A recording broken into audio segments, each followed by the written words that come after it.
The message.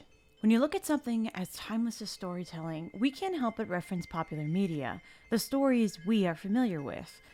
Though nothing is as fascinating to me as the origin of an idea, something unique and creates said popular media. An idea, as simple as a sketch, can spawn into a franchise model that businesses utilize till this very day. Pokemon, Sonic, Iron Man, Darth Vader, Mickey Mouse, these are ideas that ascended to eternal cash cows. They are household names that will outlive you and I. For me personally, I am absolutely fascinated with the process. Watching something primitive and small turn into something much larger than itself.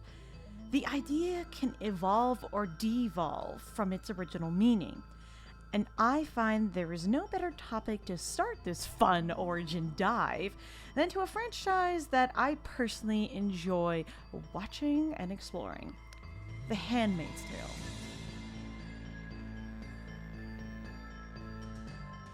The Handmaid's Tale was a 1980s novel published around a time of great scare. The novel became a bestseller, depicting a dystopian society where our main character, Offred, undergoes terrible things and in the end has to survive this new society. Seeing how something evolves, changes, and how many ways you can execute the same idea, well, that idea of the idea evolving applies to The Handmaid's Tale and its adaptations. Which piece of media tells the message more clearly? Is the message even worth sharing overall? It's a question that will never necessarily find its satisfying answer, but that won't stop me from trying. With that, let's see how this whole train started and where it goes.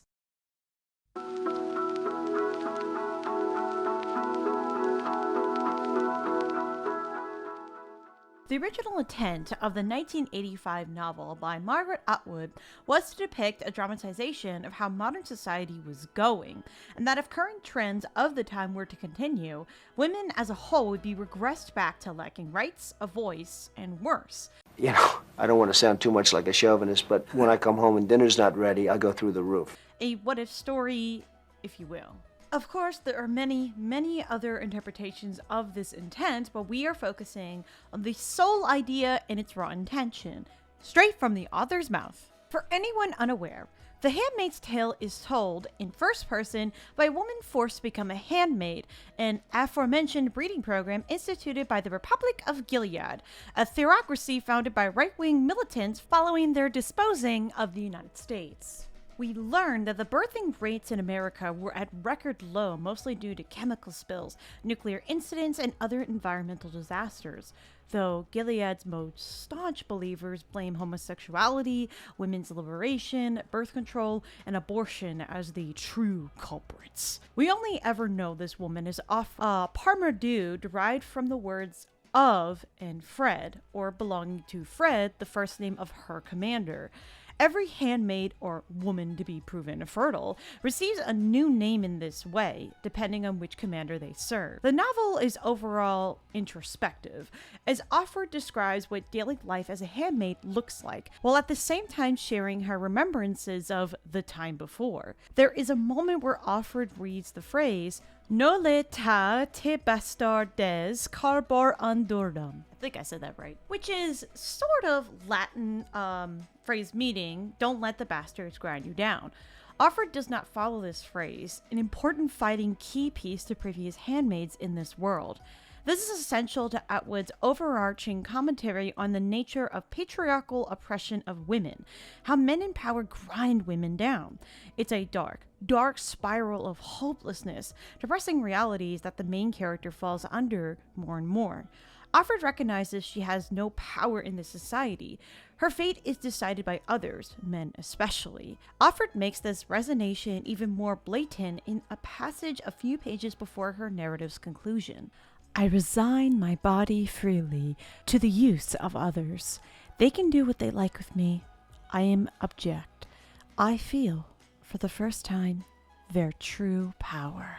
This, in effect, is how the bastards grind a woman down in this society, not just in Gilead, but in real-life society as well. A bit dark, I know, but during the time this book was published, it hit home with a lot of readers, especially women, of course. Arguably, what keeps this book timeless is how realistic this feels to us. The novel depicts current reality. At least that is what propaganda is proposed to the intent of the novel, with a resounding message and an intent meant to help us reflect on modern society. Let's see if that idea translates to its adaptations.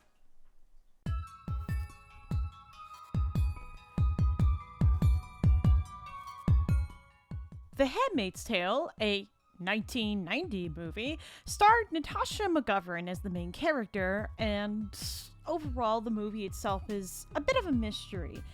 It's available to watch if you have it on Amazon or YouTube, but it's not necessarily received very well. In a future dystopian society, formerly the United States of America, the story tells of Kate is not, her name isn't Kate, it's Offred, right?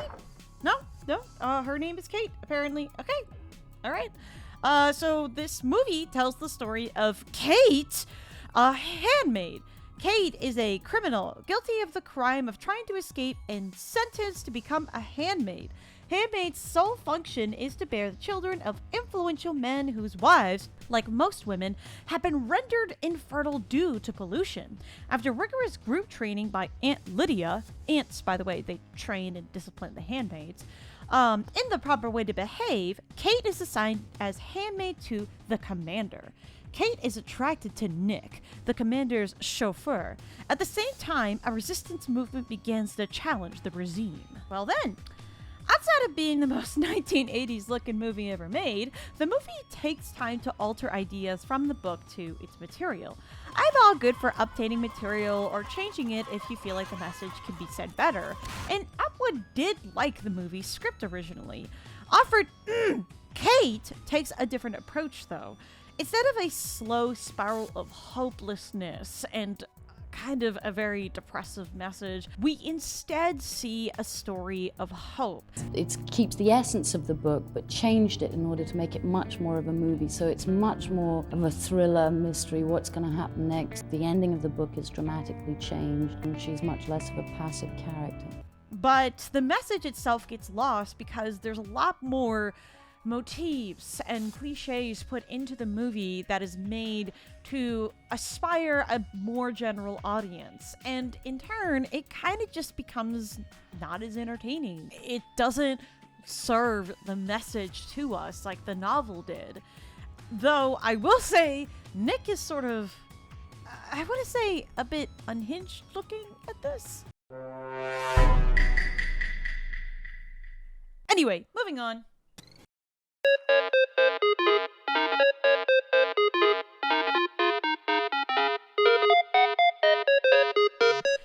Paul Reuter's The Handmaid's Tale is an opera made in 1998 that involves the story of...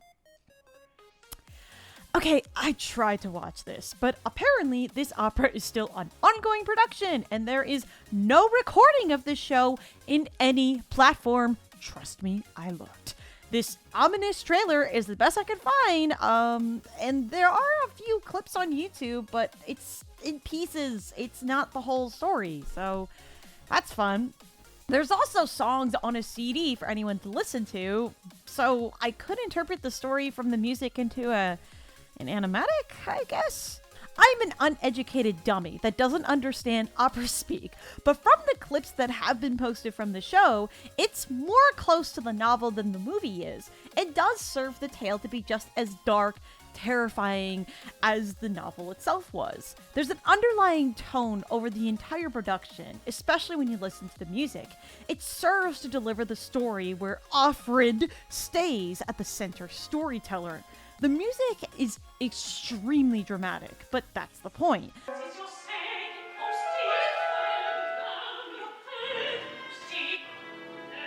We see the complexity from the novel conveyed into a more theatric, emotional light that feels almost a bit deeper than the book itself. Even with this clip showcase, there isn't nearly enough to really judge if this is the best execution of this idea. But I will say, this has the best music out of all the adaptations by far. listen to the album if you have a chance. It's on YouTube, free to listen.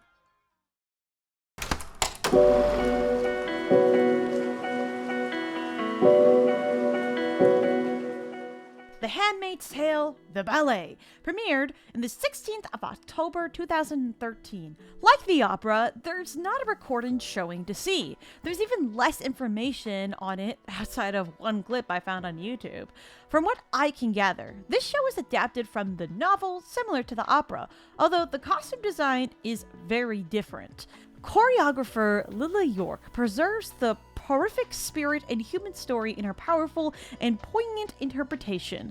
This dance drama transports audiences with thrilling effect on a woman's journey through the dystopian social order of Otwoods Gilead. It's an ongoing show and has tickets as recent as 2023.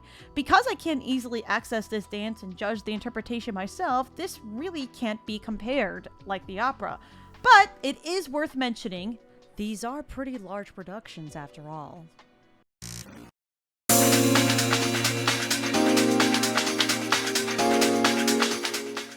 Handmaid's Tale graphic novel, published in 2019, was produced by Renee Nault.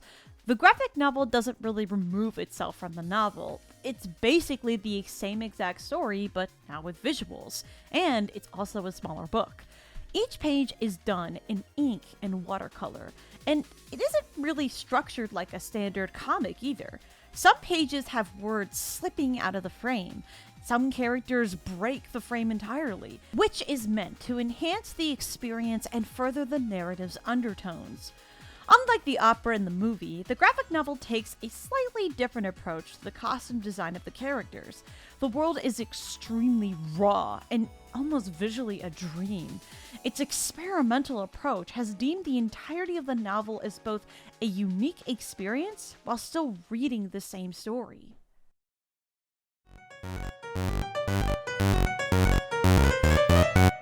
Is it funny? It stars Amy Schumer and SNL is shit.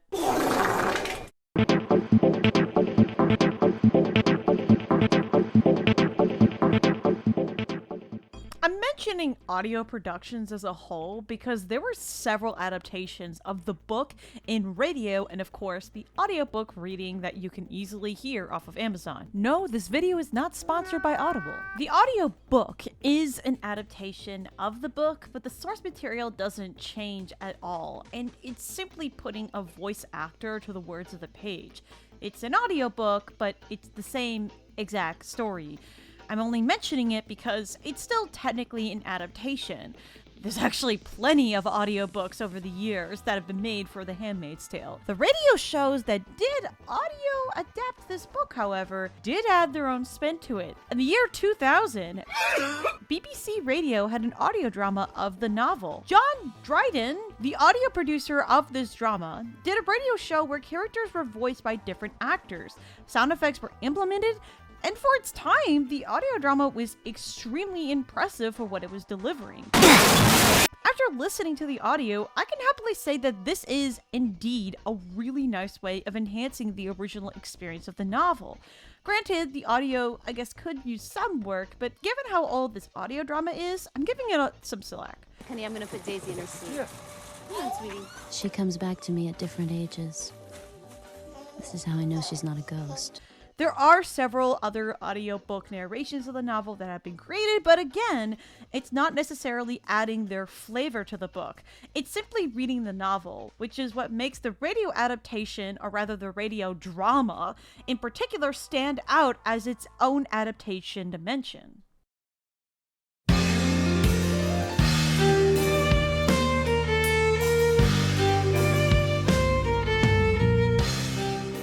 Finally, we are moving into the reason you clicked on this video probably. The hit Hulu TV series of the same name. In 2017, Hulu's series The Handmaid's Tale debuted, offering viewers a chilling glimpse into a not-so-distant dystopian future that seems quite plausible, given the still current real-world political climate. A man's existence is far more difficult than a woman's. Women can't be in leadership roles. Be some downside to having a woman president, right? Most women are happier at home. They are pretending that they like working, and they're not making money because they don't stay all night at the office. They don't go the extra mile. They don't work all week. Like the book, the show starts off with slowly unveiling the tale of Offred and how the oppressing forces known as Gilead has taken power one by one. It doesn't hold back on the intensity either. We see by the first episode a full, never-ending list of traumatic experiences the main character goes through. It's important to note that the show is collaboratively worked on with Atwood as well, so she is revisiting her ideas and, in a way, bringing the story back to modern audiences in a seemingly more consumable content. Unlike the novel, we see more of this idea of dystopia explored. The novel is about the mirror of society in a dramatized light, whereas the show becomes a bit more of a thriller, suspense, mini love triangle a bit. Not to say the novel itself isn't intense by its own right, but due to the show being a longer story in general, we just see way more than ever. We see more development from side characters, from the world itself. But of course, the show isn't perfect. June/Offred's plot armor grows really, really thick. She receives special treatment while girls get their fingers cut off or their eyes taken out. Characters magically find each other. There's character inconsistencies, especially with the side characters. The representation of this show is overall pretty lackluster. The women of this world become infertile and we really don't know why. Nick is a cardboard box that confuses me, at least in my opinion. The US government talks to June way too much as if she's like the key to humanity. I mean, it's just, there's plenty of issues in this series inevitably because it is just a longer form of content. The novel itself isn't that long at all, but the show absolutely is. Each episode is nearly a movie's length. I do enjoy seeing June unravel more and more though.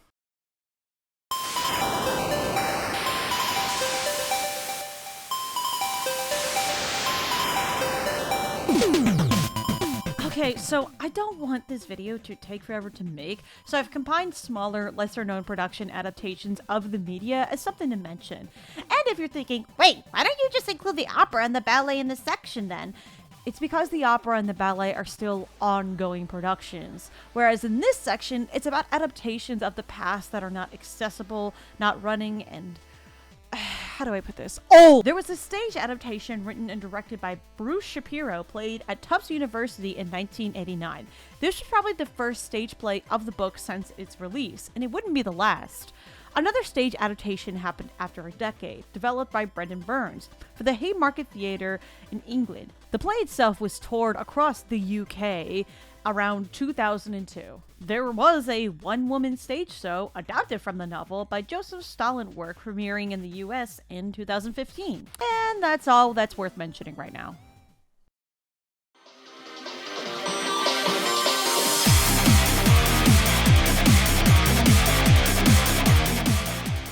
An extremely important note that we have to take into account is our audience. Viewers enjoy a moving visual rather than a still one. People have busier lives, so it makes sense that out of all these adaptations, this show is more than likely what you're more familiar with. TV shows are made to where you don't have to pay full attention to them either, considering the human race are all infected with the nervous tick of scrolling through our phones every 5 seconds. But with all that being said, objectively, what execution of this idea was the best? Is the novel just good the way it is? Or is the movie the best adaptation? Or maybe it's the graphic novel? Or maybe it's the radio show? Well, let's remind ourselves. The intent and original idea of the novel is to tell a story that hit home readers, in particular to Western culture. It's not a dystopian society novel that is warning readers of the future, especially when it comes down to other parts of the world, just simply dramatizing what is happening today. So, which adaptation executes the idea the best? Well, the opera and the ballet, they're not really available to watch, so I'm going to place them into to be decided. The original novel, of course, executes its ideas extremely well, but we still want more. It kind of sort of ends in a cliffhanger. And even the author made a sequel series called The Testament to have a aftermath of the original Handmaid's Tale. You can argue that that's the point. It's meant to just make us feel depressed, but I don't know. I like more uplifting stories like what the movie had to offer. But then again, the TV series does overall give us way more about the world and plot, but sometimes less is more. Between all these adaptations, I feel the most effective way to tell this idea was the graphic novel. This isn't to say the original novel itself was bad in any way, but for me, the visuals of the graphic novel just takes what was already really good about the story and heightens it to insane levels. We don't just feel Offred's tension, we see it through the art. We see the world, the characters. A combination of two media into one feels the most successful. The movie feels the least bit strong to me. Yes, it does tell a similar story and does drive home the dark themes of the original novel. But the graphic novel and the novel are good enough as is. The show is also extremely enjoyable. So if I'm to conclude this list, from a scale of 1 to 5, 5 being the most effective, the graphic novel is a 5, the novel is a 4.5, the Hulu TV series is a 4, the movie is a, I don't know, the opera and the ballet is seems cool. My bird says that she likes the audio adaptation of the radio thing, so I guess that gets a 4.5 too. And the SNL skit is a joke. Don't watch it unless you want your skin to turn inside out.